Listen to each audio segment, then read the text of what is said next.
Deep in the American desert, a passenger train cuts through the dead of night. Inside, families are sleeping, travelers are lost in thought, and the crew is going about its work. None of them have any idea that just a few miles down the track, their trip is about to run head on into a perfectly planned act of terror. An act so precise and so vicious, it would leave investigators stumped for decades. A train with 258 people aboard is deliberately derailed in the middle of nowhere. One person dies, more than 100 are injured, and investigators find a textbook case of sabotage.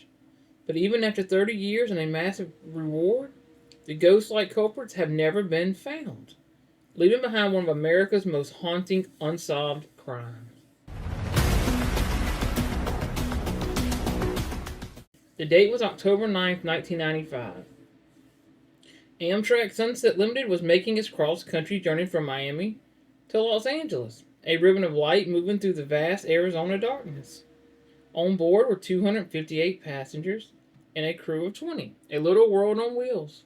People were reading, sleeping, or just watching the stars, rocked by the familiar rhythm of the rails.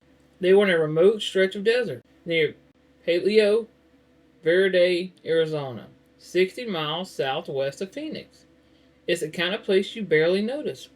Miles of scrub brush and silence. But for the saboteurs, this isolation wasn't a coincidence. It was the whole point. They picked a spot where the train would be completely vulnerable and where help would be a long, long ways off. Around 1:30 in the morning, the Sunset Limited was moving at about 50 miles per hour. When it reached a 30-foot high trestle bridge over a dry riverbed, in a flash, the steady rhythm of the journey exploded into pure chaos. The massive lead locomotive somehow lurched across the damaged track, but the passenger cars behind them didn't stand a chance. The train tore itself apart. Car after car flew off the rails, with a deafening screech of metal. Four of them, including two sleeper cars full of passengers, plunged 30 feet into the sandy wash below. They landed in a mangled heap of twisted steel. The desert silence shattered by screams and the horrifying crunch of the wreck. In an instant, 258 lives were thrown into a pitch black nightmare. The scene was pure horror. Survivors, many injured and completely disoriented, clawed their way out of the wreckage. Inside the overturned cars, people were trapped in a terrifying maze of broken furniture and luggage. The isolation, the saboteurs, wanted now become the survivors' worst enemy. They were in the middle of nowhere, surrounded by darkness and destruction. But even in the chaos, heroes stepped up. Uninjured passengers and crew members did whatever they could to help the wounded and comfort the terrified. Still, the disaster was overwhelming. Over 100 people were hurt, many seriously, and tragically, the derailment took a life. A 41-year-old Amtrak attendant named Mitchell Bates, a beloved member of the crew, was killed when his sleeper car crashed into the ravine. He was a victim of an enemy he never even saw. It was a monumental challenge for the first responders just to get to the remote site.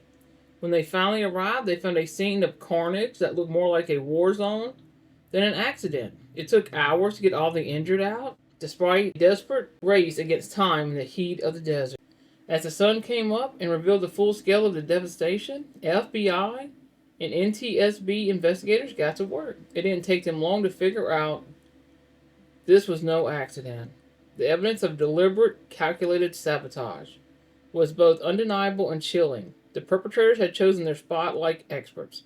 They had removed 29 spikes from a single section of rail, just enough to be able to move it. They then shifted the rail 4 inches out of alignment. It doesn't seem like much, but it created a deadly gap that the train wheels couldn't never cross. It was a job that required not only immense strength, but a deep understanding of how railroads work. The true, brilliant, and terrifying part of their plan was how they bypassed the safety system. Railroad tracks are part of an electrical current. If a rail is broken, the current is interrupted, and the track signals automatically turn red to warn an approaching train.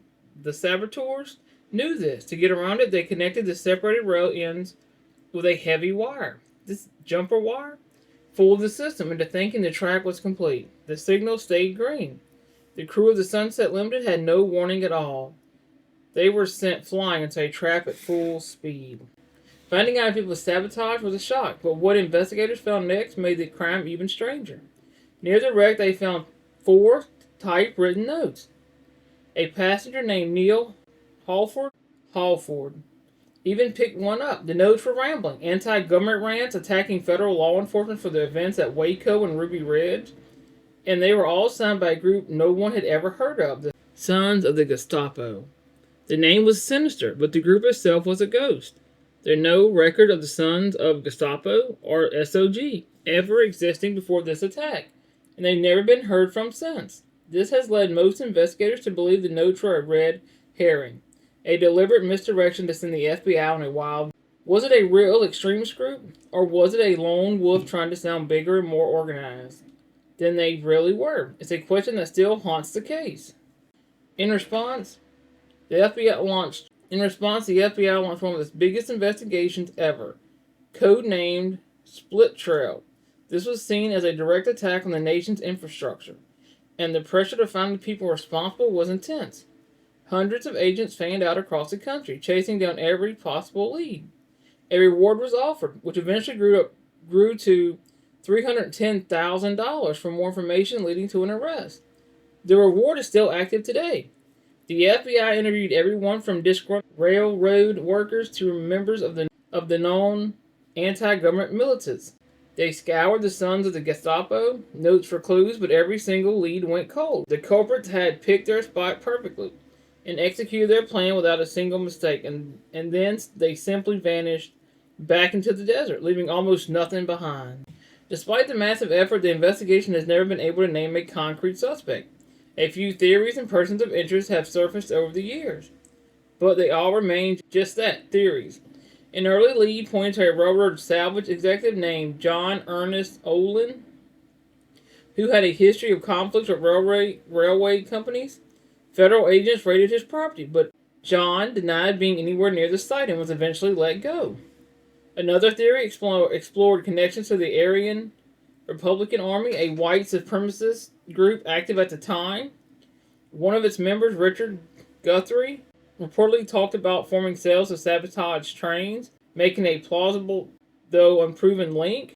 Other possibilities were floated, from transient train riders to a disgruntled employee who had the exact knowledge needed for the job. But without a confession or a shred of physical evidence, the saboteurs remain ghosts. The FBI still considers this an active investigation, a deep wound that has never fully healed. After all this time, the question remains, who did this and why? Was it a team of anti-government extremists, an insider with a grudge, or someone else entirely? I want to hear y'all's theories in the comments below. And if you find these unsolved cases as fascinating as I do, make sure to subscribe and hit that notification bell so you don't miss my next investigation. And thank you all for watching. For more than 30 years, the derailment of the Sunset Limited has stood as one of America's most disturbing unsolved crimes. It was an act of incredible skill and chilling hatred, carried out by people who seemed to just melt away. They left behind a scene of absolute devastation, a single tragic death, over 100 injured, and a bizarre, taunting signature.